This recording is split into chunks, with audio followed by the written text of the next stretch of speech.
Recherche des clients. Amad Victoria Curam. Ça veut dire quoi? C'est une locution latine qui signifie la victoire aime la préparation. Parfois, on le voit traduit en le succès sourit à ceux qui se donnent du mal. Effectivement, il y a beaucoup de parallèles avec le sport, en entrepreneuriat aussi, avec la stratégie militaire.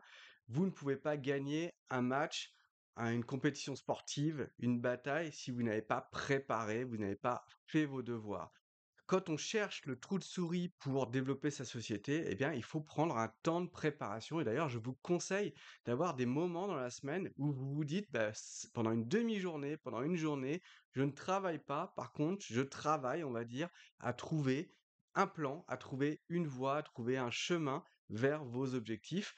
Ça aide beaucoup parce que quand on est dans le flow de notre activité, bah, généralement, on n'a pas ce temps pour voir loin, pour anticiper.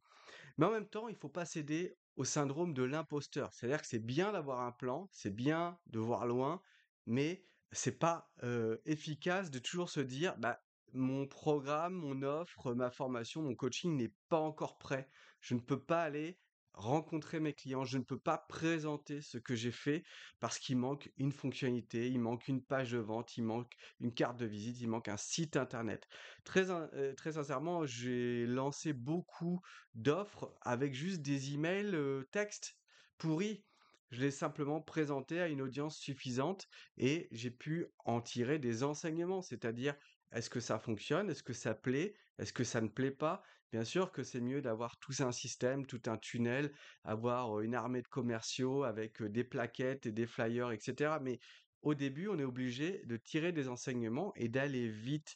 On apprend beaucoup aussi de nos erreurs, on apprend beaucoup à aller droit vers le marché.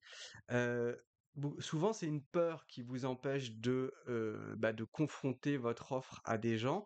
La peur d'être, rejeté, qu'on vous dise que c'est nul, que c'est pas intéressant, parfois la timidité, hein, aussi. Mais en réalité, moi, depuis 15 ans que je fais du marketing, j'en ai écrit des bêtises sur les réseaux sociaux et honnêtement, 3 fois dans ma vie, on m'a dit que c'était naze. Ceux qui aiment pas ce que je fais, ils disent rien, ils s'en vont et ils regardent pas mes contenus, ils regardent pas mes emails, ils regardent pas mes offres. Ceux qui aiment bien, bah, ils accrochent, ils s'abonnent, etc. Donc vraiment, n'hésitez pas à y aller, à mettre un peu vos tripes sur la table, allez projeter votre offre auprès de ceux que ça peut intéresser et vous allez voir que vous allez en tirer des enseignements. C'est comme Mandela qui disait je gagne toujours, si je perds, j'apprends, si je gagne, je gagne. Je sais plus exactement le proverbe, le dicton qu'il avait sorti, mais c'est un peu ça, c'est-à-dire que on est toujours dans l'apprentissage et il y a pas, on va pas nous mettre un coup de bâton sur nos offres. L'autre point que je voulais aborder dans cette vidéo, c'est la rapidité d'exécution. C'est-à-dire que il faut avoir un plan, il faut voir loin, mais il faut aussi être rapide.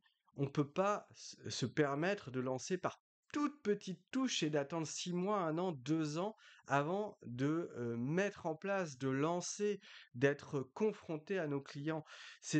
Mark Zuckerberg, hein, que j'apprécie pas plus que ça, mais qui avait dit, en tout cas c'était dans le film Social Network, qui explique la création de Facebook, il avait dit, si vous aviez inventé Facebook, vous auriez fait Facebook quand on l'accusait de plagiat parce que il aurait volé l'idée. Et ben je trouve que c'est intéressant quand même parce que une idée c'est bien, avoir une bonne idée c'est bien, mais l'exécution c'est mieux. Donc faire dans l'excellence, super, mais moi je préfère bien maintenant que mieux un jour.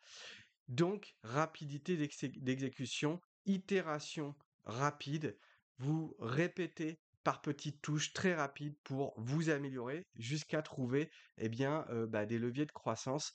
Moi, j'ai lancé une offre qui est d'ailleurs dans la description de cette vidéo sur de l'email à froid. J'ai commencé en mode complètement artisanal et aujourd'hui, c'est 30-40% de mon chiffre d'affaires. Et du coup, j'améliore mes pages, j'améliore tout ce qu'il y a autour de cette offre parce que j'ai prouvé que ça fonctionnait. Si j'avais pas lancé le bousin, j'aurais pas eu les insights, j'aurais pas eu les données pour me dire tiens, c'est intéressant, je suis sur une bonne piste. Growth, c'est ce qu'il avait écrit également, Mark Zuckerberg, sur un tableau. Growth, ça veut dire croissance en anglais.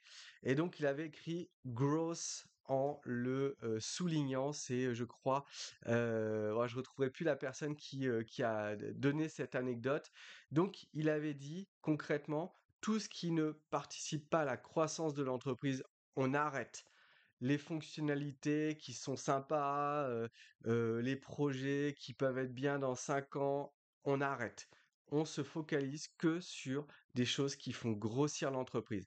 Ça, c'est hyper intéressant quand, bah, vous êtes en recherche de croissance. Regardez votre semaine. En vrai, il y a 80 des tâches que vous vous imposez qui servent à rien. C'est le petit tweet, c'est le petit LinkedIn, c'est le petit email pourri, la réponse aux collègues parce que ceci, cela. Et à la fin de la semaine, vous avez fait quoi pour servir vos clients? Vous avez fait quoi pour trouver de nouveaux clients?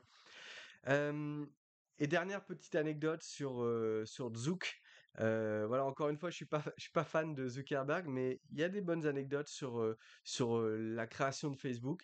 Et donc, il avait écrit lorsque Google+ était un compétiteur de Facebook, quand Google avait lancé son propre réseau social, qui s'appelait Google+, il avait, envoyé, par email, je crois, la phrase Delenda Carthago, qui est une phrase de Caton l'Ancien devant le Sénat qui veut dire: «Il faut détruire Carthage». Ça veut dire quoi ça? Ça veut dire qu'il avait mobilisé ses troupes pour un objectif, c'était détruire son seul concurrent à l'époque, vu qu'il avait détruit MySpace.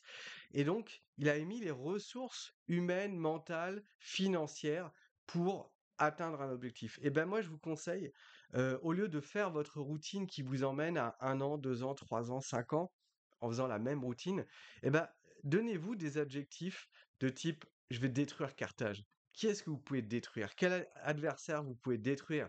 On parle de sport, hein, on parle pas de violence. On parle de sport. Comment on peut être meilleur qu'un tel? Comment on peut atteindre tel objectif? Si vous avez un objectif en tête, de type sportif ou de type guerrier presque, vous allez voir que vous allez atteindre beaucoup plus facilement. Couper dans le gras des actions qui servent à rien, qui sont là pour vous faire mumuse, pour, vous mettre dans le confort et aller chercher, bah, les objectifs qui impactent, bah, votre chiffre d'affaires et puis aussi, bah, la croissance, la vie de votre entreprise, les objectifs, les ambitions de votre entreprise. Voilà, j'ai tout dit, j'espère que ça vous a plu.